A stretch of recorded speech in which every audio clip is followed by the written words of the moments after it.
Po vazhdojmë tutje për një tjetër bisedë, është koha për rrëfime nga gratë suksesshme, ku edhe sot e kemi të ftuar një zonjë e cila na tregoj për dhimbjen e kthyer në fitore, një histori që frymëzon. Bashkë me mua në studio, zonja Tahire Gashi. Mirë se erdhët, shumë kënaqësi të kemi në studio. Mirë se ju gjeta, faleminderit për ftesën.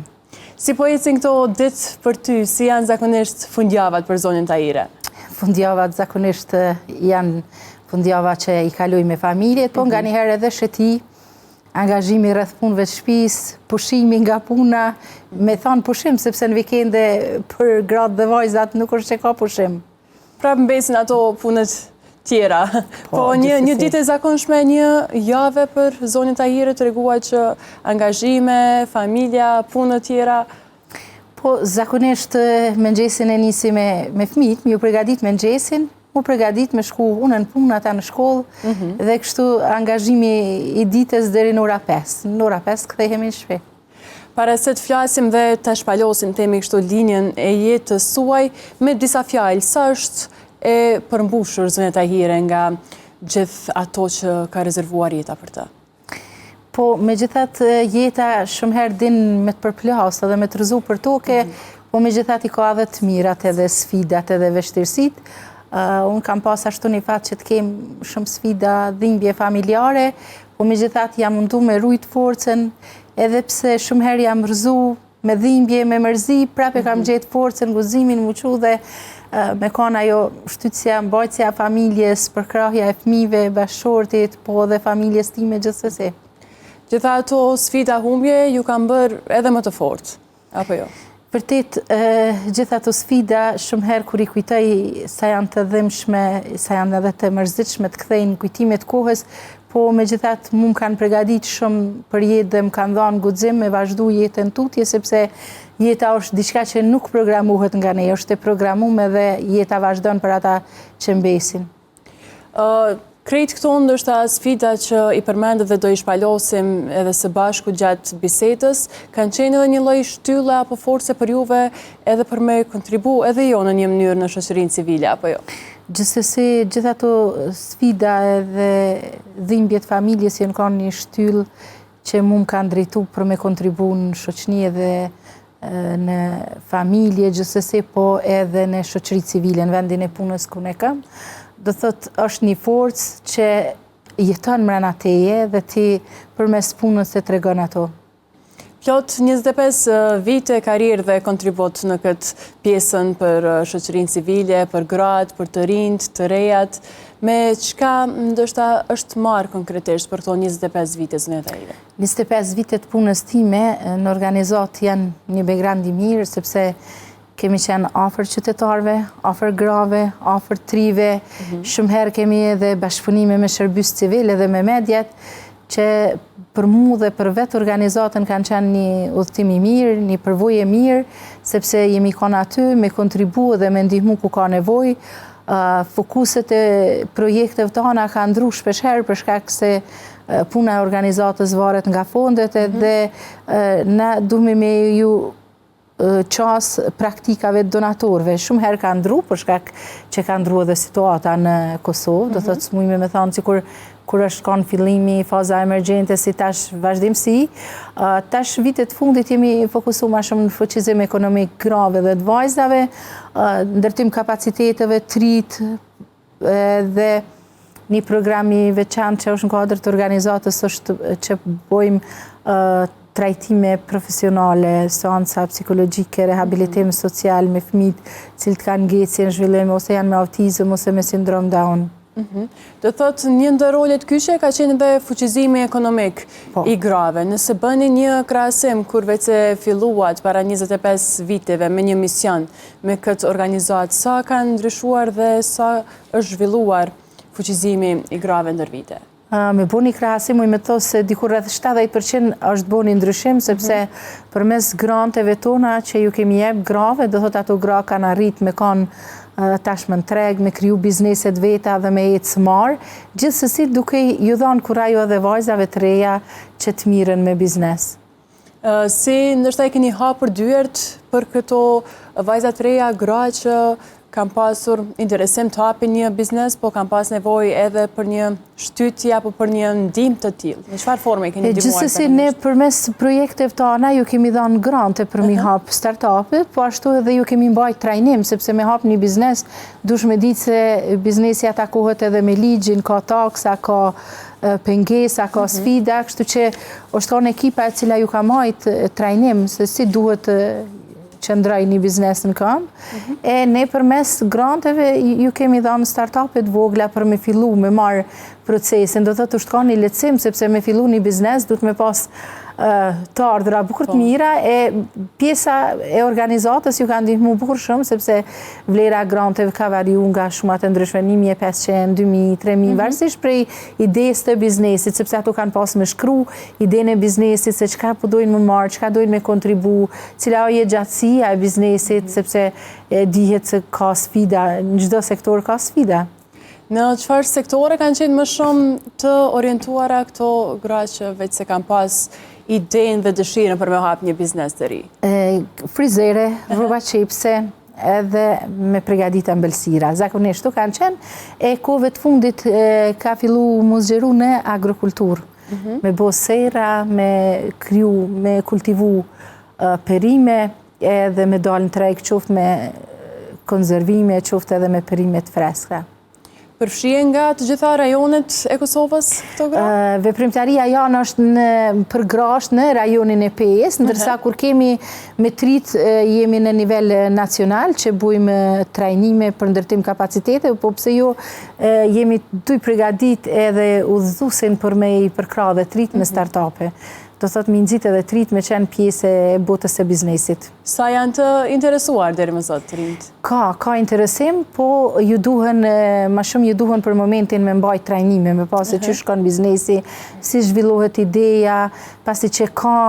idet ndryshme trive, jo më marrë me diçka që ma heret janë marrë, po zhvillimi i hapshëm teknologjike këto dhe kërkojnë kuadron, edhe neve na kërkojnë ku me pregadit trit për tregun e punës. Pra në përgjithësi ka interesim themi edhe në pjesën e trajnimeve, shërbimeve tjera? Ka interesim sepse shërbimet tona ofrohen pa pagesë. Kështu që ajo është një mirë së ardhur për trit që nuk shpenzojnë, e marrin një trajnim që ka varet në varësisht se çka ta zgjedhin, i ka dikun rreth edhe 12 sesione trajnimi dhe tash me marr 12 sesione trajnimi dhe ti nuk harxhon asnjë cent, po përgatitesh thjesht për biznesin tan, thjesht përgatitesh edhe në aspektin profesional, është e mirë së ardhur për trit. Po kthehemi prapa në kohë, për shkak që folëm pak për këtë pjesën e organizatës, shërbimet, trajnimet dhe gjithçka tjetër, po kthehemi pak tek aspekti personal. Si e kujtoni ju fëmijërinë tuaj? Po, fëmijëria jonë ka qenë ndryshe, nuk është sikur që është fëmijëria sot që rriten me telefon dhe me internet. Ne kemi shku në shkollë, kemi ecë kilometra, kemi lozë me fëmijët e lagjës, lojnat e kohës, po nga njëherë kemi ndëgju edhe pralla nga gjyshrit, gjyshet agjallaret, gratë e agjallarve, do thotë kjo ka qenë ajo rutina jonë, ka pas miqe edhe kanë shku, kanë rujtë edhe baktin, do thotë jeta në fshat është e ati loj që t'jep edhe dimensionet ndryshme, e ndërsa sot jeta është pak ma ndryshe për fëmijët, sepse janë të ekspozum pranë internetit, ma shumë marrin feedback për internetit se sa që marrin feedback për shkolla o për qerë dhe gjë që ju kishë ndihmu në aspektin e zhvillimit. Për çka keni më shumë nostalgji nga ajo kohë, e përmendet fshatin, lojrat e ndryshme, keni qenë një familje e madhe, apo jo, gjithsej 8 fëmijë? Po, gjithsej 8 fëmijë kemi qenë, por nostalgjia kohës ka qenë se jemi kanë 8 fëmijë, dhe kemi pas mas pare në familje me kanë me lujt edhe me kanë më shoqnu, andena i me dalë në lagje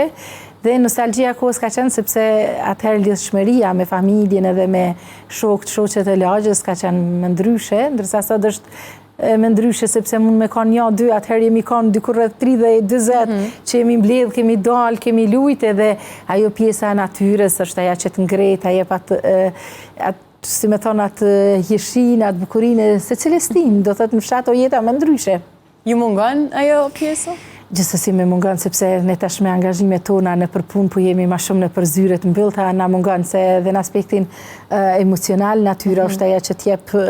emocionet forta. Keni kohë ndoshta edhe gjatë fundjavës ndonjëherë të vizitoni natyrën, të shkoni në fshat, të riktheni ato kujtimet e bukura? Unë prap jetoj në fshat, po tash nuk e kam atë kohën për më marrë ma shumë me fshatin. Tash jam kthy që 3 vite edhe unë po jetoj në fshat. Mirë, po nuk e kam kohën e duhur për më marrë me ato dhe me mungon. Normal se me mungon, se angazhimi në punë me dalë me mëngjes 8, më kthy në 5 mbrëmje tash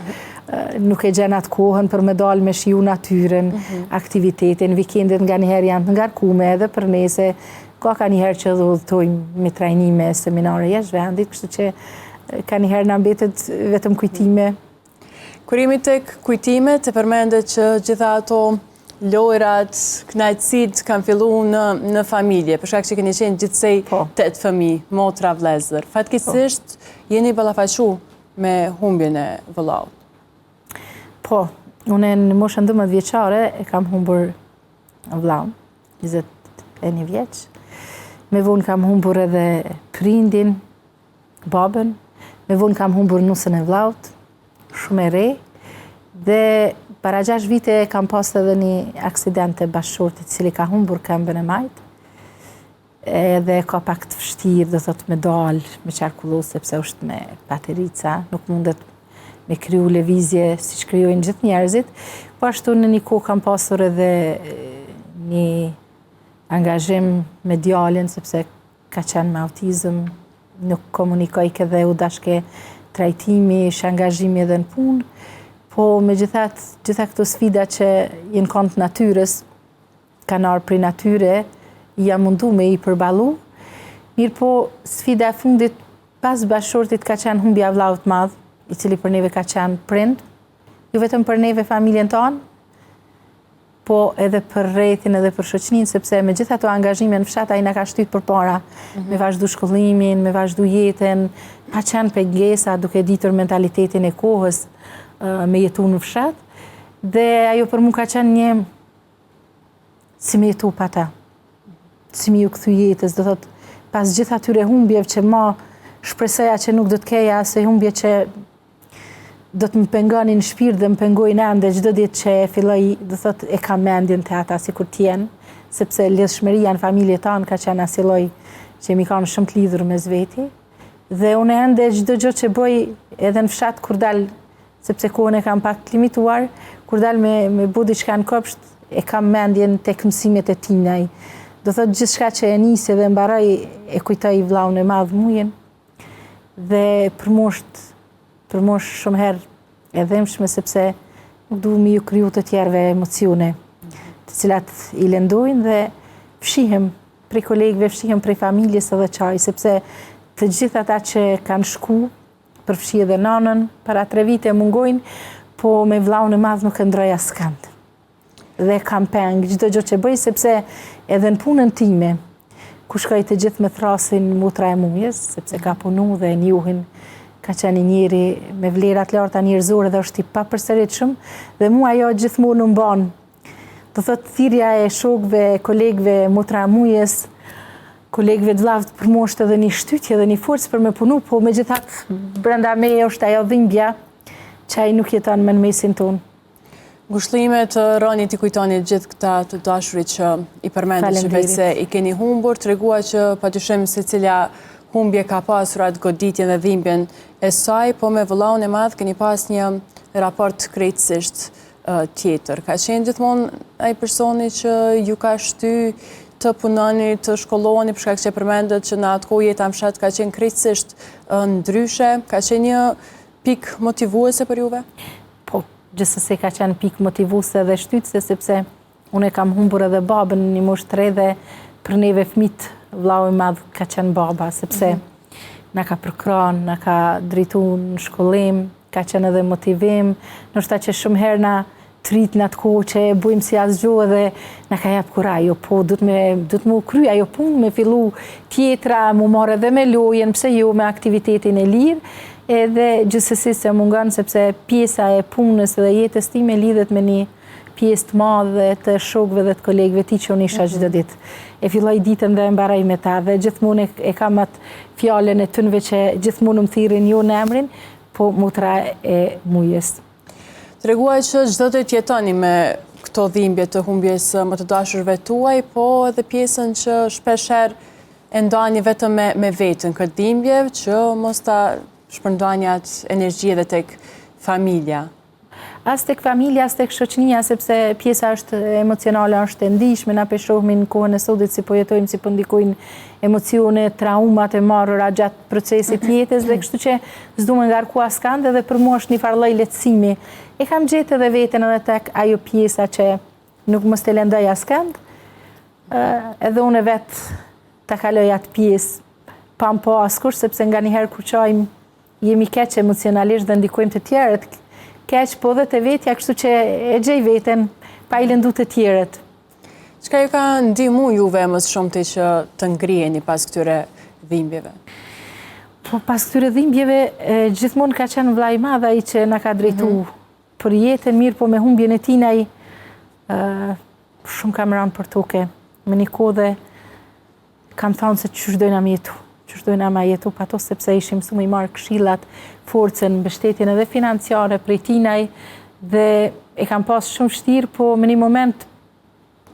u lodha dhe u mërzita shumë edhe vendosa mi kujtu fjalët e tinaj pas çdo dhimbje, sakrifice që ka lejshmi që jeta vazhdon, dhe ata që s'janë mesin tonë kanë dëshirë më na pa t'u hecë përpara. Dhe ju ashtu ja bët? Po. Në cilin vit u bët nën, pastaj ishte viti 2014? Po, viti 2014 ka qenë kur unë jam bërë nën,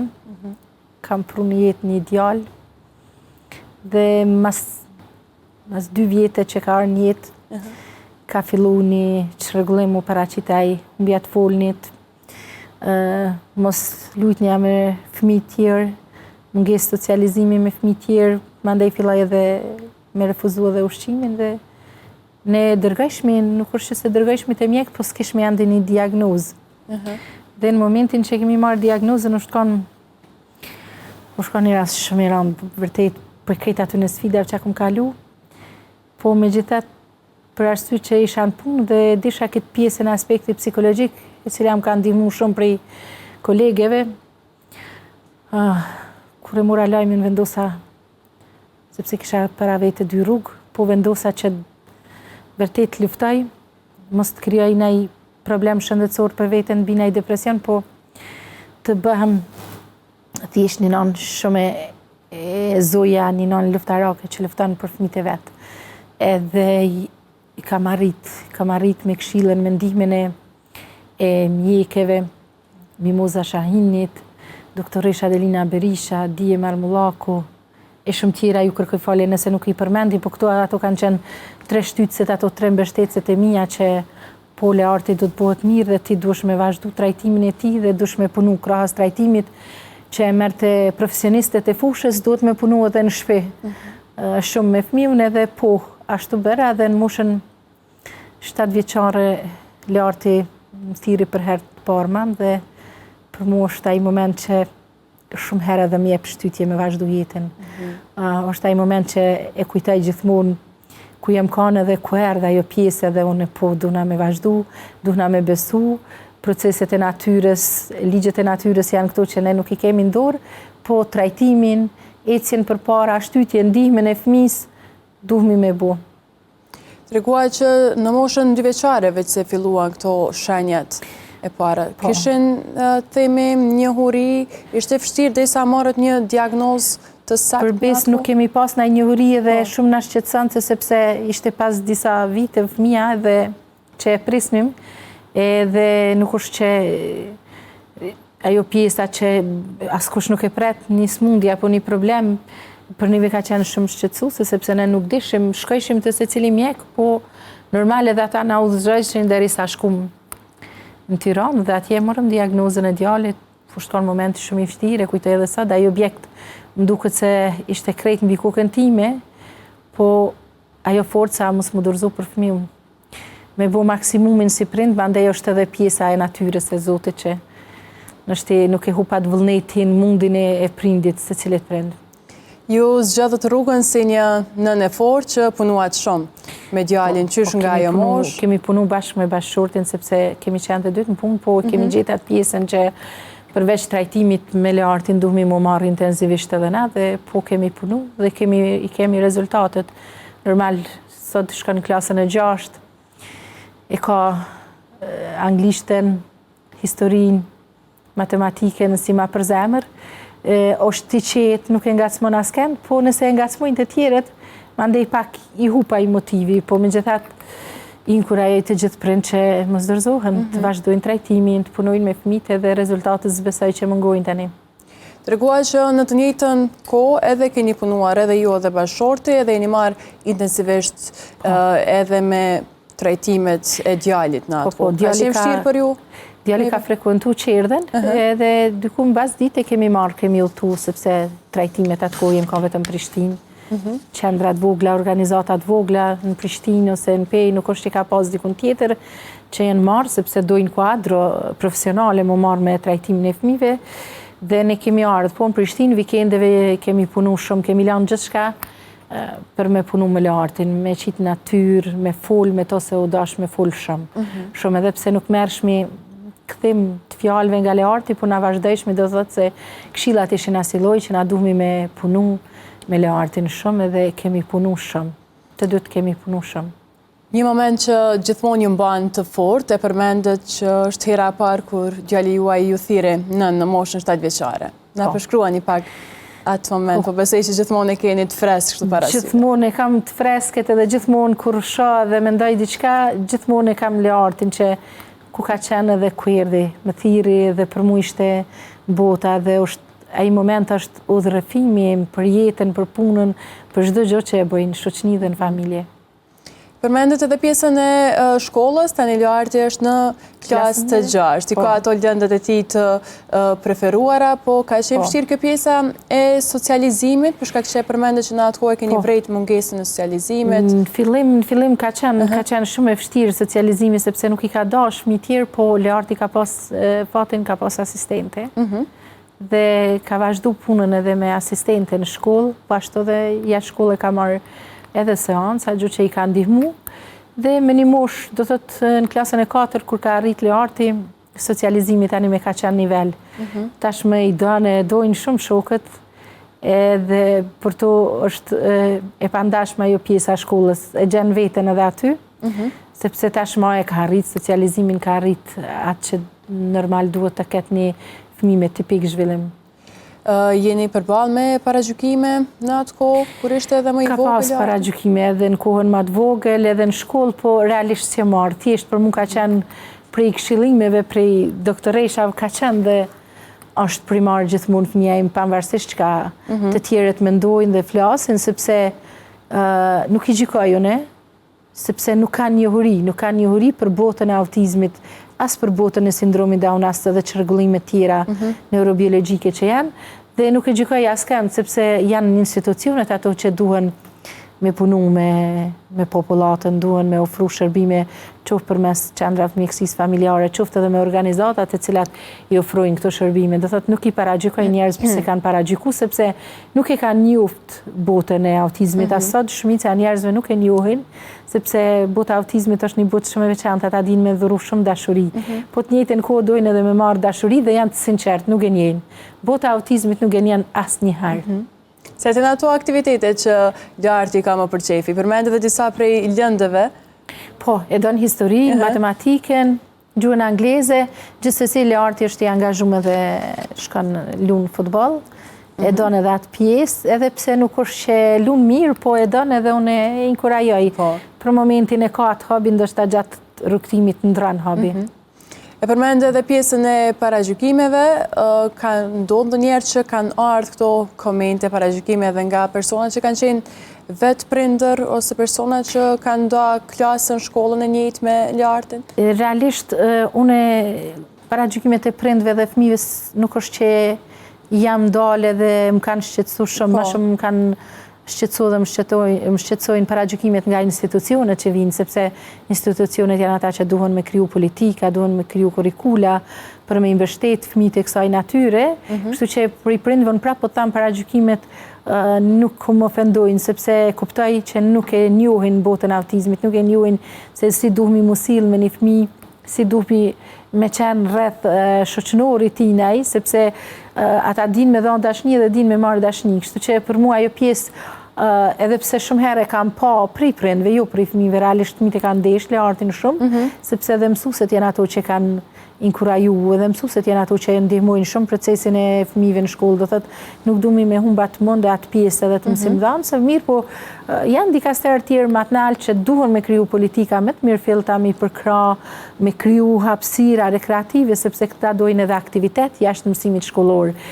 Kur përfundon mësimin ora 1, tash krediten nuk ka detyra dhe këta duhet me pas hapësira rekreative. Leartit i ka ndihmu edhe motra, sepse mbas 2 viteve të Leartit ka qenë motra dhe pse shumë herë ndoshta e kam atë frikën që tu angazhu me Leartin, s'ka mujt me ndihmu, po vajza shkon në klasën e 5 tash, dhe këndon, i ka disa këngë, me mësusën edhe me ekipin e talent show ma kanë përgadit edhe mu një këngë, kështu që Learti ka pas edhe një fakt që tani ju ka bo dhe motra si shoqe për aspektin e socializimit flas. Dhe thot ka një raport shumë të mirë, apo jo? Po. E përmendë edhe pjesën e institucioneve që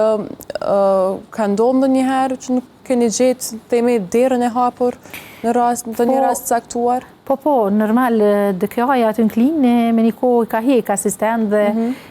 mungesa asistentëve mbas një ore Learti nuk ka nejnë mësim, ka dalë në korridor, do thotë shkon një sfidë për mu, po të cilën e kam te kalu me qëtësi, duke i respektu ligjet, sepse dhe na vetë qytetarë duhemi me respektu ligjet kur thojmë për institucionet, kam gjek rrugë ligjore dhe Learti tani mbas 2 muajve ju ka kthy asistenta dhe ka vazhdu mësimin e rregullt me asistente. Do thotë kemi sfida, jo vetëm nëse cili prind me fëmijët ka ose mungesë të numrit, se nuk ka numër të mjaftueshëm të asistentëve në shkolla, sepse ndashtë edhe kërkesat shkojnë me vonesë, ose mbushet numri me punëtor tjere dhe mungesa asistentëve është e pa evitueshme, sepse fëmijët kanë nevojë për asistencë, se mësuesja i ka 30 fëmijë në klasë dhe kurrikula është aq e ngarkuar sa që s'mundet me mbri as me për fëmijët me tipik zhvillim, mos flasim që në secilën klasë ka 1, 2 ose edhe 3 shumë herë fëmijë me pengesa në zhvillim, nuk është vetëm me autizëm, ka edhe pengesat e natyrave tjera. Po, e përmendet që për 2 muaj, Learti nuk ka qenë i shoqëruar nga asistentja gjatë orëve të mësimit. E ka zhvillu mësimin për ato 2 muaj? E ka zhvillu me pengesa, sepse mbas orës 2 përqëndrimi i ka ra dhe nuk është që ka marë, po me gjithat nuk është që e ka pengu ajo pjesë shumë dhe Learti ka rrit, do thot, e ka rrit atë standin me mësimin, po gjithsesi që kemi punu edhe unë edhe bashkëshorti me to, mungesën e asistentës kemi punu shumë të shtëpia që për me mbrija në mësim. Po, si rregullohet pastaj kjo pjesë? Rregullohet nga vetë nivelet lokale qendrore apo është edhe... Jo, niveli lokal, niveli qendror veç i ka politikat edhe inkurajon komunat për me dërgu asistent, me i marë kërkesat nevojat, sepse fëmijët ku regjistrohen qershor. Dhe ako e mjaftueshme për me marë kuadër për shtator, me pranu kuadrin konkursi, mu hap, mu bo intervista, gjithë ato, do të thotë aja është pjesë e komunës, jo e ministrisë, sepse janë udhëzimet ligji është i qartë i përcaktuar, mirë po çështje politike janë, nga njëherë që i ngatrojnë fëmijët, ndoshta me dashje apo pa dashje nuk e di këtë pjesë, mirë po është një gabim sepse fëmijët janë e ardhmja dhe na duhemi me investu, jo me pengu. Ka raste të tilla kur ndoshta asistentë të tillë miren me iniciativa financiare vetanake? Ka prind që paguajnë asistent me iniciativë vetanake, ka mirë, po nëse prind vazhdojnë ashtu, institucionet tani nuk merren me këtë pjesë. Dhe inkurajoj që me bo kërkesën në DKA aty, me bisedu me ta, sepse është kosto financiare është barë, me pagu një asistent me një shumë 400-450 euro për më kujdes me kanë krahas kurikules edhe mësimit aty në bazë të orës mësimore është e vështirë për prindin, është ngarkesë financiare, shtu që shteti është ai që duhet, dhe në këtë rast DKA-t, drejtoria për komunale për arsim, ajo është aja që duhet më kujdes, me ditë sa ka nevoj, në cilën shkollë sa sistem duhet, do thotë ajo duhet me rrit kapacitetet e veta profesionale, qoftë edhe me praktikant që ju duhet praktika studentëve, qoftë edhe me punëtor të rregull si mësues mbështetës. Po, trajtimet tjera që ju duhen një fëmijë të një spektri të tillë? Ka organizata mjaftueshëm që ndoshta edhe dhurojnë shërbime të tilla pa pagesë? Po dhurojmë shërbime pa pagesë, po për shkak numrit madh nuk mujna me mbri sa duhet me dhuru, sepse një fëmijë që ka pengesa në zhvillim i duhet me marrë seancë terapeutike çdo ditë. Plus duhet të jetë e kombinuar. Ka herë që duhet me kanë seancë psikologjike, logopedike dhe socializuese, kështu që nuk e kanë kapacitetin financiar, sepse edhe këtu shteti i ka ato thirrjet atë kohën edhe 3-4 muaj, 5 shkojnë derisa të bëhet ajo pjesa e implementimit projektit edhe fëmijët jesin jashtë shërbimeve. Do thotë edhe këtu është Ministria e Linjës, tash Ministria e Familjes ajo që duhet mu kujdes për këtë pjesë,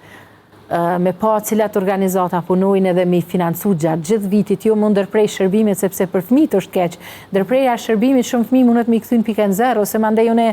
për shkak të rastit djalit jam interesu, kam marrë se profesioni im është gazetare, jam interesu, kam hedhur në botën mjekësore me pa se ndërpremja cili o rezultati, ku i kthen, ka shumë fëmijë se mundet me kthyn pikën zero, pas gjithë asaj kohë që merr shërbime munde me sakrifica prej familjes, sepse kostot financiare të shërbimeve terapeutike janë të shtrejta nëse i marrin nëpër klinika private. Nderuar për me përmbyll këtë bisedë, një mesazh nga ju për gjithë ato nëna që po na ndjekin sot. Mesazhi im për të gjitha nënat është që s'pari mos dorëzohen, s'dyti të luajnë bashkë me fëmijët, të kërkojnë për fëmijën e tyre, tek institucionet edhe tek organizatat, pse jo, sepse financimi buhet për me i dhënë shërbim qytetarëve. Ishte shumë kënaqësi të kishim sot në studion e fundjavës. Faleminderit shumë për kohën dhe për gjithçka që ndacët këtu me ne bashkë me shikuesit tanë. Faleminderit edhe juve për ftesën. Ishte kënaqësi, faleminderit.